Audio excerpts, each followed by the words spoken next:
കരുണയാണല്ലേ പടച്ചവൻ.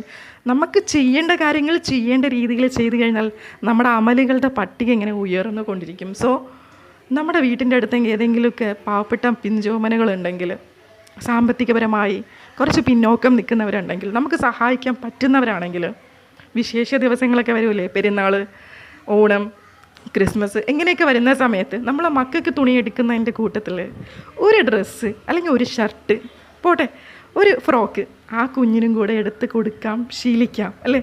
നമ്മളെ കൊണ്ട് അവരെ സഹായിക്കാൻ പറ്റുന്ന ഒരവസ്ഥയിലാണെങ്കിൽ അവരെയും കൂടെ നമുക്കൊന്ന് ചേർത്ത് പിടിക്കാം.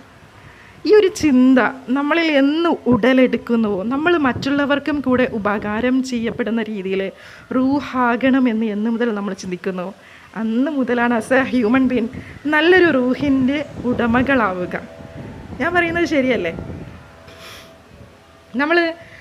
നമ്മൾ മക്കളെക്കാളേറെ നമ്മൾ എടുത്തു കൊടുക്കുന്ന ആ ഒരു ഡ്രസ്സിന് വാല്യൂ കൂടും ആ മക്കളുടെ കയ്യിലോട്ട് കിട്ടുവാണെങ്കിൽ. കാരണം അവരതിനെ ആ ഒരു രീതിയിൽ എടുക്കത്തുള്ളൂ. നമ്മൾ കൊടുക്കുന്ന ആ ഒരു ഗിഫ്റ്റിനെ ആ ഒരു ചെറു പുഞ്ചിരിയോടുകൂടി അവർ സ്വീകരിക്കുന്നത് നമ്മളുടെ കണ്ണുകൊണ്ട് കണ്ട് അതിൻ്റെ ഒരു വൈബ്രേഷൻ നമുക്കുള്ളിലോട്ട് ഇറങ്ങിക്കഴിഞ്ഞാൽ ഒരാളെയെങ്കിലും നമുക്ക് ചേർത്ത് പിടിക്കാനേ തോന്നുള്ളൂ.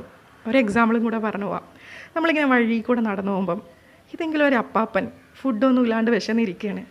ആ പുള്ളിക്ക് ഒരു ഹോട്ടലിൽ ചെന്നിട്ട് ഒരു പൊതി ചോറ് മേടിച്ചിട്ട് ഒന്ന് കൊടുത്തു നോക്കണോടോ. അപ്പോൾ ആ കണ്ണിലുണ്ടാകുന്ന ഒരു തിളക്കുണ്ട്. അത് നമ്മൾ നോക്കി നിന്നാൽ ആ സമയത്ത് നമുക്കുള്ളിൽ ഇറങ്ങുന്ന ഒരു വൈബ്രേഷൻ ഉണ്ട്. പടച്ചോനെ ഇത് വീണ്ടും വീണ്ടും എനിക്ക് ചെയ്യാൻ പറ്റിയെങ്കിൽ എന്ന് തോന്നും. സോ നമ്മളെ കൊണ്ട് ചേർത്ത് പിടിക്കാൻ പറ്റുന്ന കൈകളാണെങ്കിൽ, ആഹാരം കൊടുത്തിട്ടാണെങ്കിൽ അങ്ങനെ, തുണിയുടെ കാര്യം ഞാനിപ്പോൾ പറഞ്ഞല്ലോ, നമുക്കുള്ളതിൽ ഏറ്റവും നല്ലത് അവർക്ക് കൊടുത്തുകൊണ്ട് നമ്മുടെ അമലുകളെ വർദ്ധിപ്പിക്കാൻ കൂടെ പറ്റും. സോ നമ്മളിൽ ഒരു നല്ലൊരു ഹ്യൂമാനിറ്റി, നമ്മളൊരു നല്ല മനുഷ്യനാണ്, നല്ല മനസ്സിൻ്റെ ഉടമയാകുന്നത് അങ്ങനെയൊക്കെയല്ലേ. സോ നമുക്ക് കൂടെ ഉള്ളവരെ ചേർത്ത് പിടിച്ച് നമ്മൾ ആഘോഷങ്ങൾ ആഘോഷിക്കുന്നത് പോലെ തന്നെ അവരും നമ്മുടെ സഹോദരങ്ങളാണ്, അവരും ആഘോഷിക്കട്ടെ.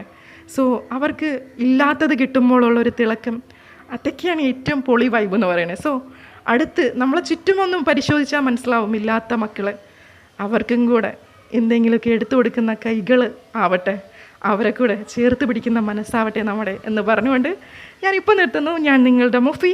എൻ്റെ ചിന്തകൾ നിങ്ങൾക്ക് ഇഷ്ടമാണെന്നുണ്ടെങ്കിൽ എന്നെ ഒന്ന് സപ്പോർട്ട് ചെയ്തേക്കണേ. അസ്സലാമു അലൈക്കും.